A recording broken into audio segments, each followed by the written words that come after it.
We're constantly changing, constantly loads of little bits and pieces that we're always adapting to, because you know, there's no point standing still, because you're never going to get anywhere.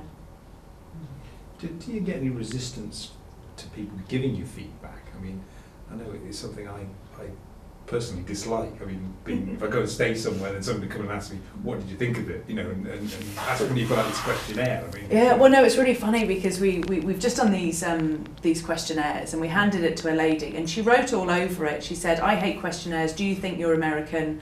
But she filled it in. She gave us her email address, and she'd done everything on it. But obviously, she's averse to writing questionnaires, and I'm not a big fan of filling them in either, but the importance of them is just, you know, she's like, why are you doing this? Well, it's like to find out kind of where we're at, because you need to be able to get some kind of level. So yeah, sometimes people won't even fill it in. We've changed the format, because we used to try and give it to people on checkout, and sometimes that's not really the best time to do it, because they feel as if they're in pressure, you know. And the problem that I have is I don't get out a lot.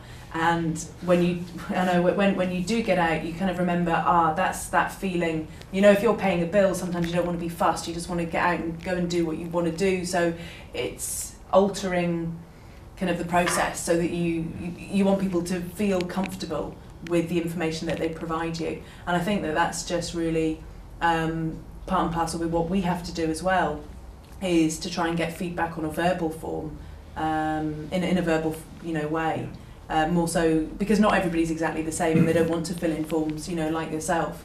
So yeah, you do get resistance, and we've already had it. But in the grand scale of things, most people will fill it out, and it's the majority that you want. Yeah. Do you incentivise them? Yeah, they get there's a prize draw to get dinner, bed and breakfast for a night stay. I mean, they don't need to fill in their email address, but if they do, then we would obviously be able to contact them.